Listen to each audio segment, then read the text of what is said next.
제3장은 응력과 변형률의 경사진 면에서 어떻게 해석되는지에 관한 내용이 되겠습니다. 지금까지 우리가 배웠던 응력을 구하는 방법을 생각해보면 수직 응력의 경우에 어떤 봉이 있고 그리고 P라는 인장력이 작용했을 경우 그리고 단면적이 A라고 하면 이때 X방향으로의 응력은 지금 X는 P를 A로 나눈 것으로 계산이 되어 왔습니다. 그런데 만약에 이렇게 수직한 면이 아니라 어떤 경사가 이렇게 져 있는 면이라면 어떻게 될까요? 즉 수직한 면에서 세타만큼 이렇게 돌아간 경사진 면에서 응력을 구하고자 하는 것이 바로 3장의 핵심적인 내용이 되겠습니다. 그래서 경사진 면을 M', N'이라고 하고 이것을 다시 그림을 그려보면 이렇게 나타나는데요. 물론 이렇게 자르더라도 지금 X는 이렇게 응력이 나타날 것입니다. 그런데 정작 우리가 궁금한 것은 바로 이 경사진 면에 경사진 면에 수직하다는 것은 이렇게 되어 있죠. 수직한 면으로의 시그마가 어떻게 되고 그리고 경사진 면에 평행하면은 우리가 응력이 타우가 되죠. 이것이 어떻게 되는지 이것하고 원래 구해졌던 시금 X하고 이 두 개가 어떤 관계가 있는지 이것을 알아보고자 하는 것입니다. 자, 그렇게 하기 위해서는 경사진 단면적을 알아야 되겠고 그리고 힘을 분력화시켜서 각각의 수직한 힘과 수평한 힘으로 나누는 그런 절차가 필요하겠죠. 그래서 먼저 단면적이 어떻게 되는지 살펴보면 이것이 지금 A라는 단면적이죠. 그리고 이것이 세타만큼 이렇게 돌아갔습니다. 그리고 여기에 경사진 이 부분이 새로운 단면적이 되는데 이걸 A'이라고 하면 직각삼각형 법칙에 의해서 A'은 A를 코사인 세타로 나눈 것이 되겠습니다. 그래서 단면적의 크기는 구했고요. 이제는 힘을 구하면 되는데 원래 수평 방향으로 P라는 힘이 작용을 했는데요. 이것을 이 단면에 수직한 성분 N과 수평한 성분 T로 한번 나누어 보겠습니다. 이때 세타라는 각도는 여기에 나타나게 되죠. 따라서 수직한 성분 N은 이 직각삼각형을 봤을 때 P 코사인 세타가 되고요. 그리고 T는 P 사인 세타가 되겠습니다. 자, 그러면 경사진 면에 수직한 힘과 경사 단면의 크기가 나왔으니까 이때 수직 응력 시그마를 구할 수 있는데 우리가 세타만큼 돌아갔다고 해서 시그마 세타라는 기호를 쓰도록 하겠습니다.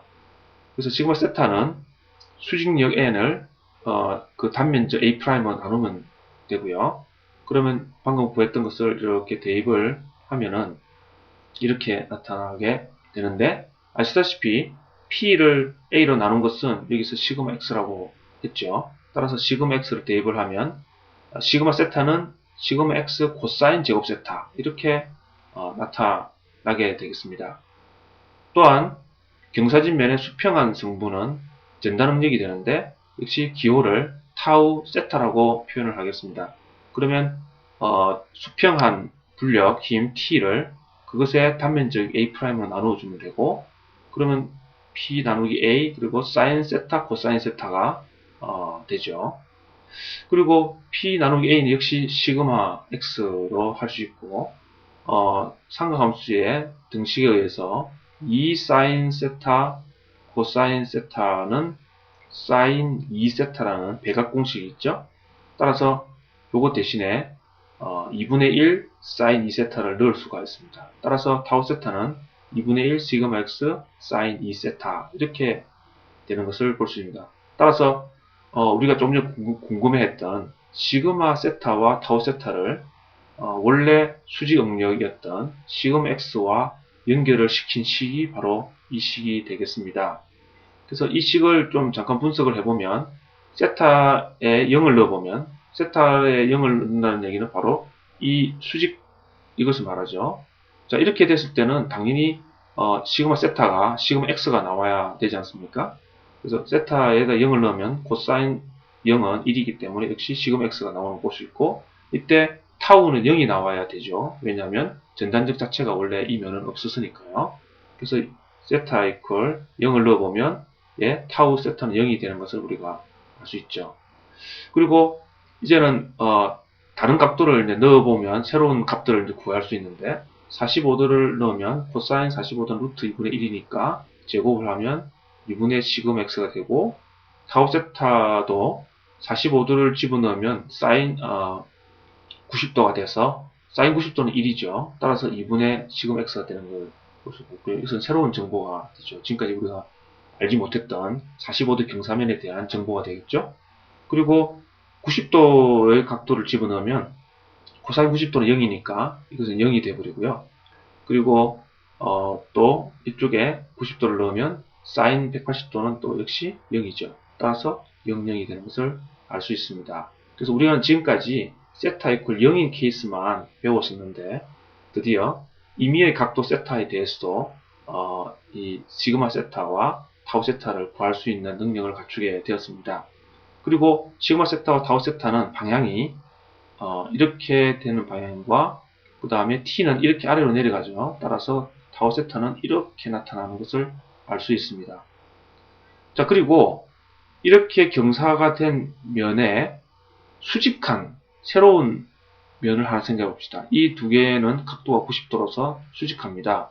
이것을 우리가 M2'과 N2'이라고 하면 이 면에서는 즉 세타만큼 돌아갔고 거기다 추가로 90도만큼 더 돌아간 90도죠. 따라서 전체적으로는 세타 플러스 90도만큼 돌아갔습니다.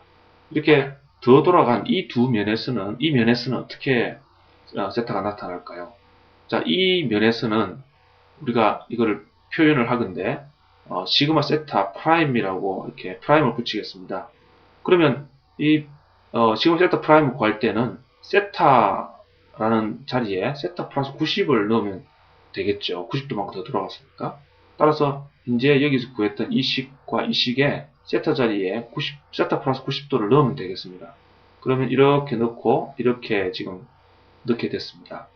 자, 그러면 이것은 코사인의 코사인의 각도 법칙에 따라서 코사인 세타 플러스 90도는 마이너스 사인 세타가 되죠. 근데 제곱이 됐기 때문에 양수로 시그마 x 사인 제곱 세타 이렇게 나오고요. 그리고 사인 2 세타 플러스 180 요거 이렇게 하면 2 세타 플러스 180인데 이것은 사인 2 세타가 되고 앞에 마이너스가 붙게 되죠. 그래서 마이너스 2분의 1 시그마 x 사인 2 세타 이렇게 됩니다. 이렇게 되는 과정을 혹시 잘 모르시게 되면 위키백과 등 삼각함수에 대한 내용을 살펴보시기 바랍니다. 자, 이렇게 구해진 시그마 세타 프라임, 타우 세타 프라임을 우리가 공액 응력이라고 부릅니다. 그리고 이 공액 응력의 특징은 원래 여기서 구했던 응력 시그마 세타하고 그리고 공액 응력 시그마 세타 프라임 이 두 개를 합쳐보면 식이 이렇게 되고요. 사인 제곱 세타 코사인 제곱 세타 합친 것은 1이니까 시그마 x가 됩니다. 따라서 시그마 세타와 공의 응력인 시그마 세타 프라임을 합치면 언제나 시그마 x가 나온다는 사실입니다.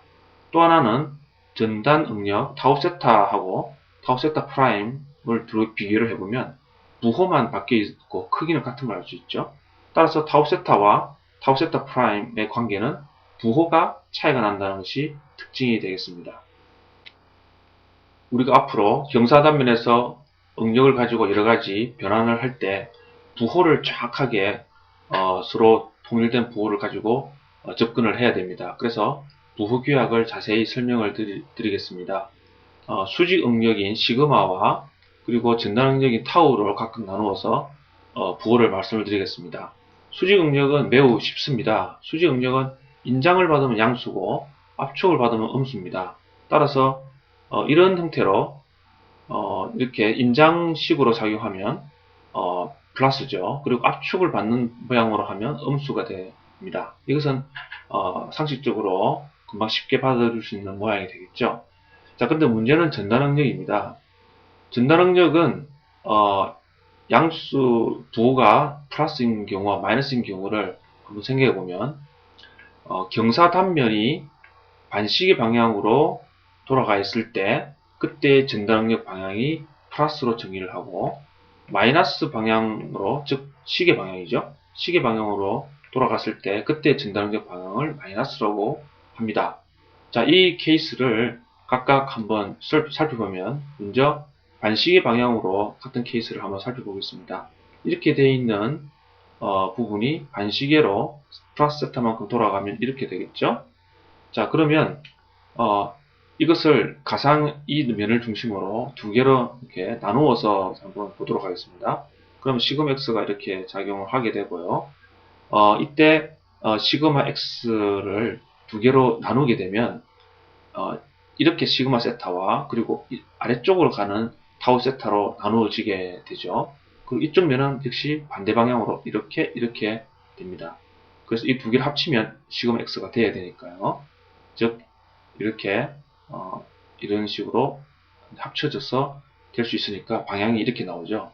자, 그러면 이 경사진 면에 이 회색의 한 조각을 또 이쪽에서의 회색 한 조각을 따로 떼가지고 생각해 보겠습니다. 예를 들면 이쪽에 있는 조각을 이렇게 가져오고 이쪽에 있는 조각을 이렇게 가져오면 이쪽에서 보시면 이 면이 이제 이 면입니다. 이 면에 타우 세타는 위로 이렇게 올라가죠. 그리고 이쪽 면에서는 타우 세타가 아래로 이렇게 가는 것을 볼 수 있고요. 우리는 이것을 지금 플러스라고 지금 보고 있죠. 따라서 이것이 플러스고 이것도 플러스인 셈이죠. 그래서 이것을 기울어진 것을 조금 돌려가지고 이렇게 표현을 하면 이렇게 왼쪽에서는 위로 올라가는 타우가 양이고 아래쪽에서는 오른쪽에서는 아래로 내려가는 타우가 양인 모양이 되죠. 그래서 이거를 합쳐서 그냥 그림을 그리면 이렇게 표현할 수 있습니다. 이렇게 된 것은 우리가 플러스로 본다. 이렇게 되죠. 요것을 우리가 만약에 어떤 회전하는 물체라고 했을 때 이 두 개를 힘을 이렇게 많이 준다고 가정하면 이것은 시계 방향으로 빙글빙글 돌게 되겠죠. 이렇게 돌게 되겠습니다. 그래서 마치 생긴 부호가 시계 방향, 즉 CW, 클럭와이즈, CW는 클럭와이즈라서 시계 방향을 의미합니다. 시계 방향으로 이렇게 타우의 모습이 나타날 경우에 우리는 플러스라고 볼 수가 있습니다. 여기 조금 전에 설명했을 때는 세타가 반시계 방향일 때 플러스라고 했는데 이 표현하고 방금 제가 말씀드린 거는 전혀 다른 얘기입니다. 이것은 진짜 부호 규약이고요.